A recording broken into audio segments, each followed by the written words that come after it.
When you talk about, going from broke, I mean, I was broke. Like I was in debt. I had no money. I had to borrow the money to get involved in the business that I was involved in. And when you go from that to the next year making over 300 grand, the next year making over 450, the next year making over 650, that's a huge life change, and not just the monetary side of it, but just everything that comes along with that.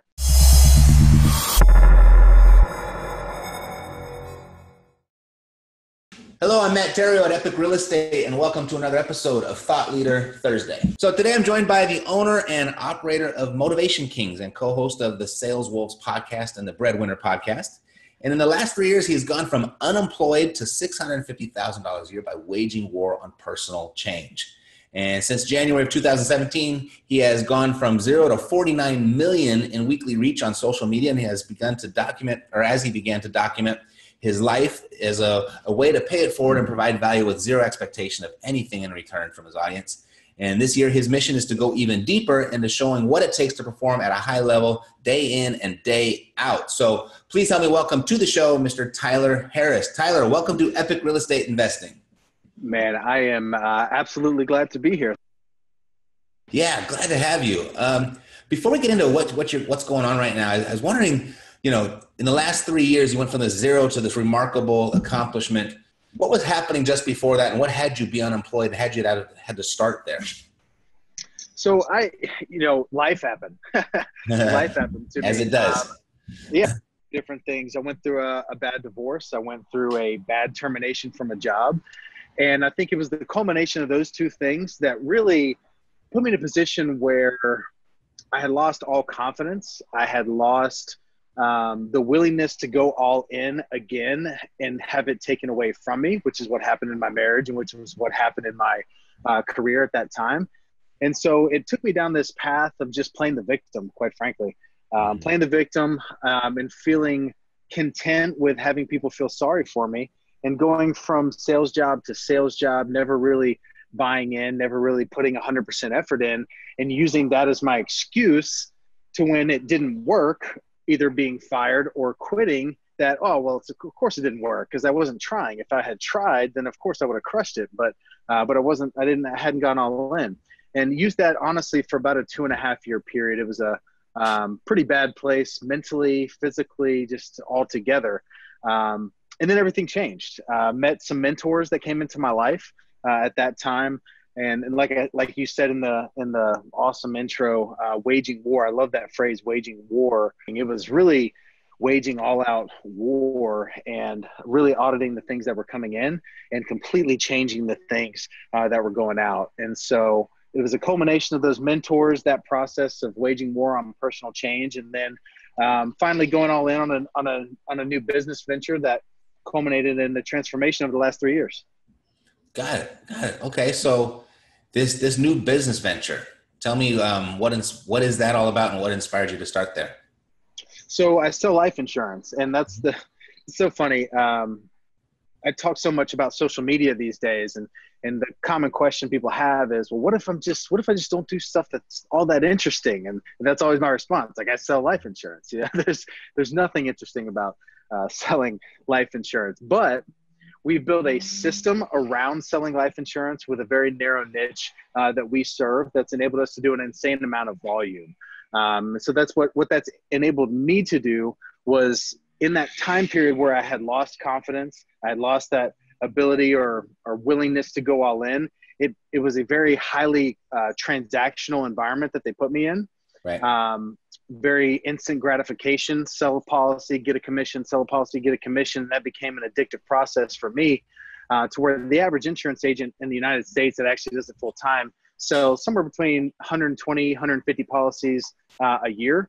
I've sold over 7,500 life insurance policies in the last 3.5 years, and that's one-on-one, face-to-face. I've sold 63 policies since yesterday morning. So we do a lot of volume, but it's just because we put in more work than the average insurance agent is even willing to think of, no less actually execute on. Right. Well, congratulations, because Sure. I know if you want somebody not to talk to you, the quickest way to do that is to tell them that you sell insurance. Right? Mm-hmm. And I know to go from $0 to $650,000 That's a lot of policies, and that's not small policies. So Yeah. that speaks volumes of who you are and what you're up to and your commitment to your success. Tell me, I ran into you on Instagram, and I don't even remember how we crossed paths, probably a hashtag search or something like that. I liked your whole vibe. I liked what you were about. And it looks like you've created quite the presence for yourself on social media. We're talking about your reach of, what was that? 49 million, 49 million people in a week. So that's pretty amazing. So with the brand that you've created online, what benefits have you received from that effort? I'm going to answer this a little bit different way, and it's a great question. And I think it needs to be addressed this way because there's so much in the media about social media disconnecting everyone, and that social media is evil, and that people need to put their phones down and they need to talk to each other. But I can honestly say that over the last, really, it's been 18, 19 months, that social media has made me more connected to people than ever. Social media, quite frankly, and through this daily vlog that I have, has made me a better person. And it really has been a process of self-awareness for me to be constantly, number one, filming myself, and number two, reviewing that footage, and number three, being able to analyze how I interact with others. The smallest things, even down to like facial expressions. I would notice in a video of me across a room talking to someone, and I'm like, why do I look like I want to rip this guy's head off? Like, why do I look furious when that was a pleasant conversation? Right. And so little things like that was such an education and self-awareness for me, that it's just made me into a better person. I have so much more compassion, I have so much more empathy now, and just go deeper in all of my conversations because I don't do small talk anymore. A lot of that stemmed from this idea of always trying to create content. And that's kind of like this cliche, like, oh, we're creating content. But when you are actually trying to create valuable content that has some substance to it, there's no time for small talk. And that translated over into my actual life to where I don't do small talk with anyone anymore. Like I had this idea, and I heard it from a guy in Greenville, South Carolina, where I live. It's not my idea. I've just kind of developed upon it. And that is that you can drown in 3 inches of water. Mm-hmm. And that's where the majority of people live, but that's where the vast majority of social media lives. They live in that 3 inches of water. Nobody's willing to go deep. Nobody's willing to get vulnerable and be transparent.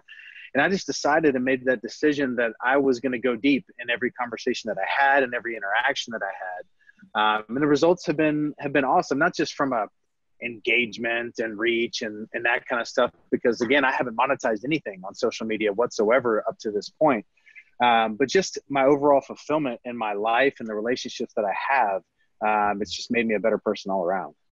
Right. It's helped you wage war on that personal change, right? Mm-hmm. Yeah, absolutely. It's created a skill set for yourself that's transferred over into your insurance business. Mm-hmm.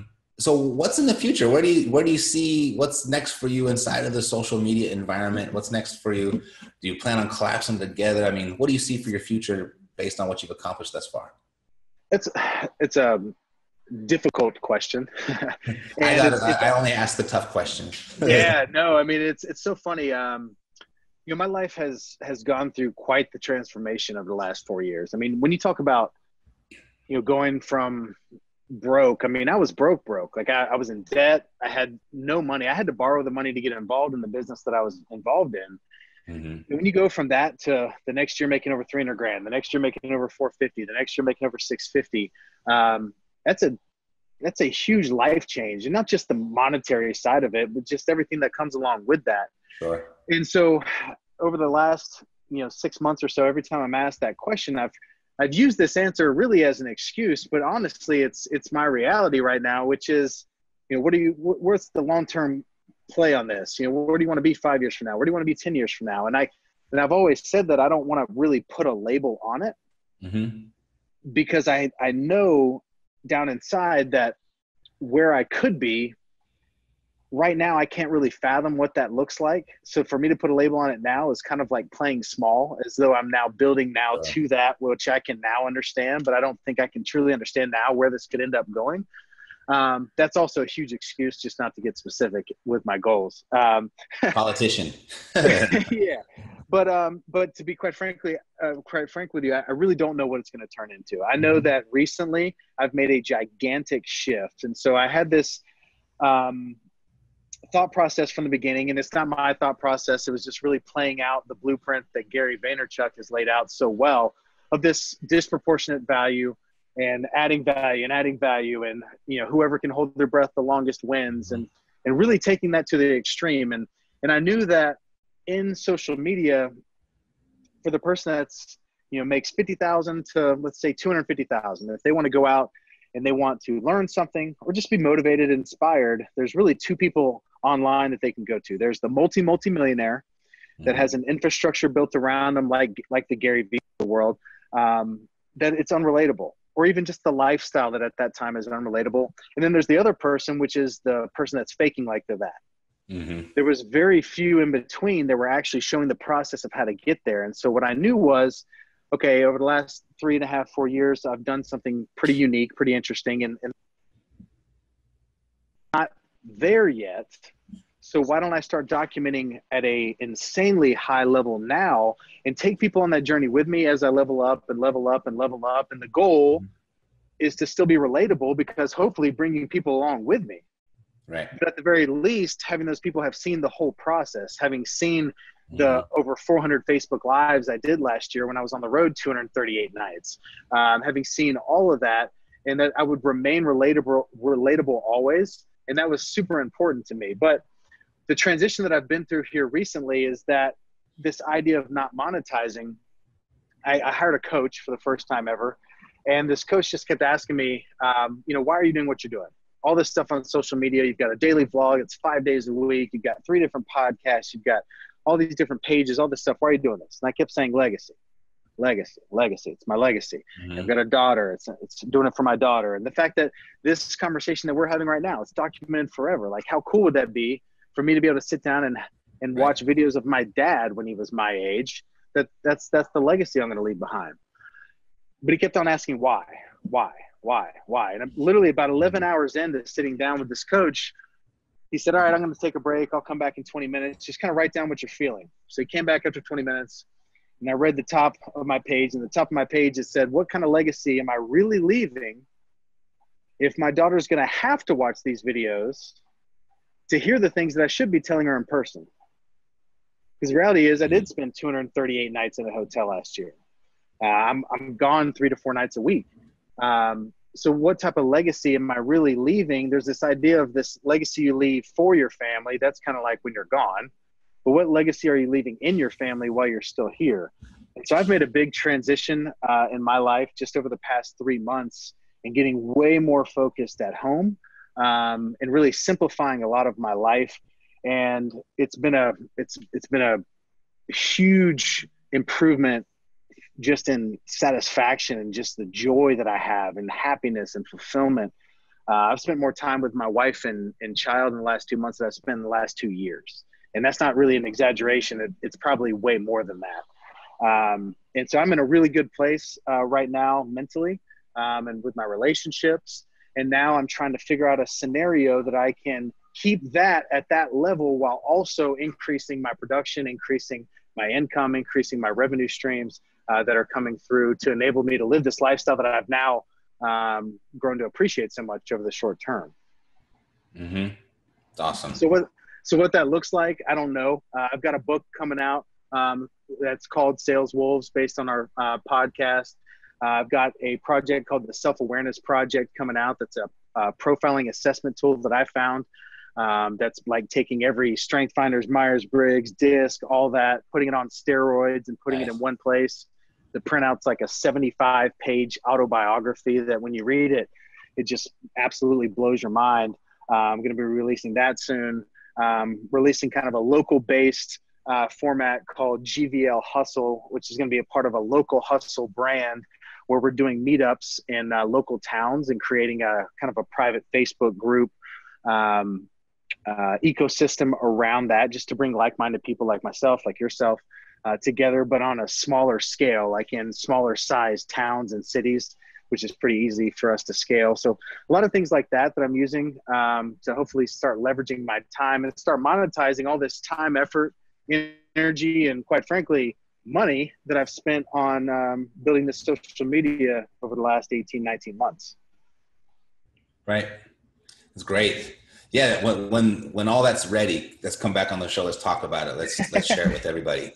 For sure. That assessment thing sounds awesome. I always thought there's a good compilation of all the different approaches to where it can create some real magic and insight for people.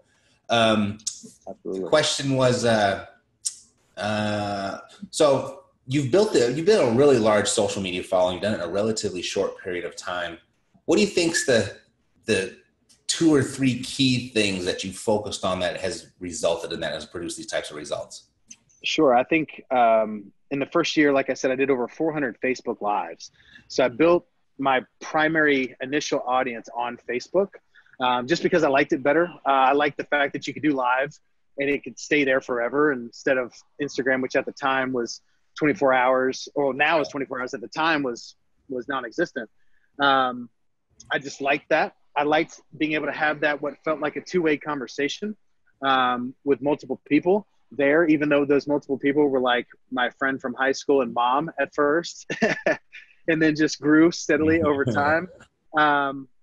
You know, I look back, it was January of 2017 when I started this journey on social media. I look back and I think to myself, like, you know, what made me hang in there when all of my friends, family, business partners, none of them understood.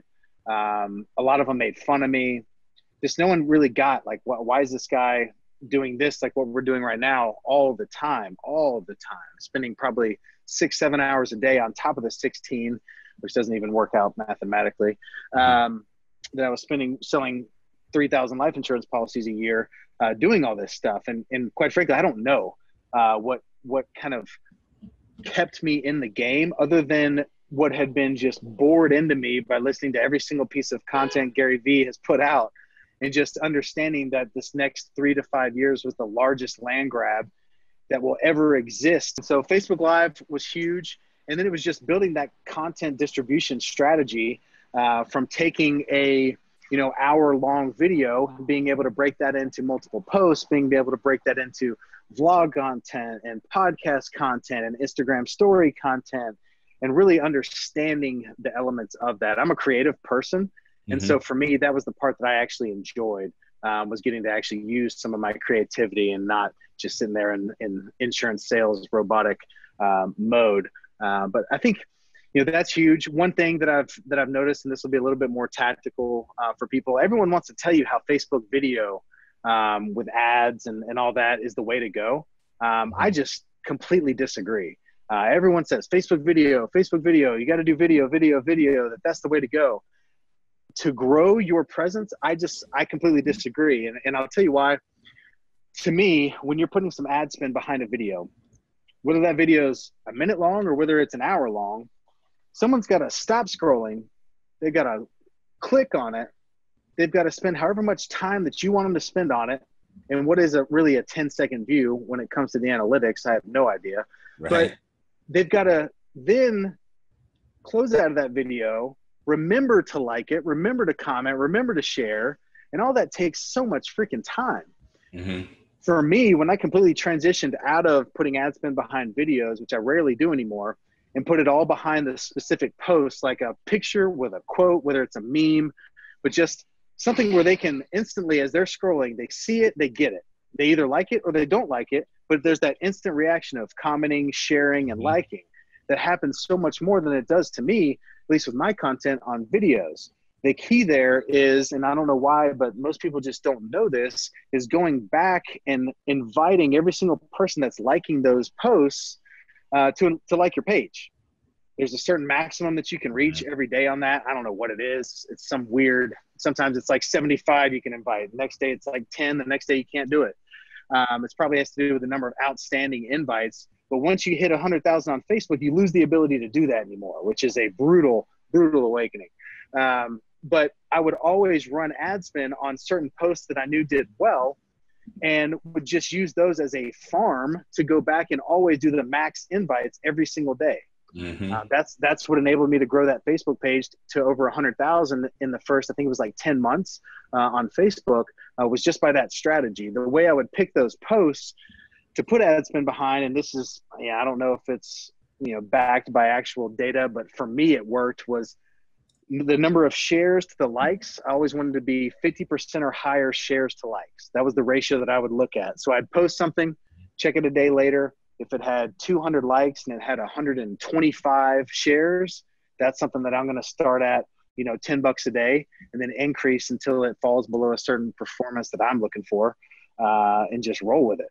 There's some that I've been rolling with for 14 months. I've been running ads on the exact same post, but it runs at 7 cents a page, which is crazy. So I think it's just having a strategy altogether, and spending some time investing into knowing what you're actually doing. There's so many resources out there. I think that people are underutilizing. That's good, actionable, tactical advice we can end on. If there's no doubt in my mind people are inspired and they want to know more about you, and if they wanted to learn more about you, if they just want to follow along and observe and watch you in your environment and watch you document your journey, where's the best places for them to go to do that? If they go to tylerharrispage.com, it links up all the different social media. Everything on social media is Tyler Harris Page, but tylerharrispage.com will get them plugged into all the different things, the daily vlog, the podcast, and then Instagram, Facebook, all that good stuff, YouTube as well. Fantastic. Well, Tyler, it's been a pleasure. Let's stay in touch. Let's do this again. Let's talk about that book. Let's talk about that assessment platform you have coming out. That sounds very exciting. And yeah, it's been a pleasure. We'll do this again. Absolutely. Happy to. Okay. Thanks, bud. Take care. Yeah, thank you. All righty. Thanks for tuning in to another episode of Epic Real Estate Investing. I'll see you next week for another episode of Thought Leader Thursday. To your success, God bless. I'm Matt Theriault, living the dream. Take care. Hey, Matt here. If you like what you just saw, like this video. If you want more when it comes to investing in real estate, subscribe to our channel. Look for new videos on Thursdays and Fridays. We give it all away here for free. We hold nothing back. If you want to build your real estate investing business, however, fast, text the word FAST to 505-605-5065 or go to reiace.com. See you next time.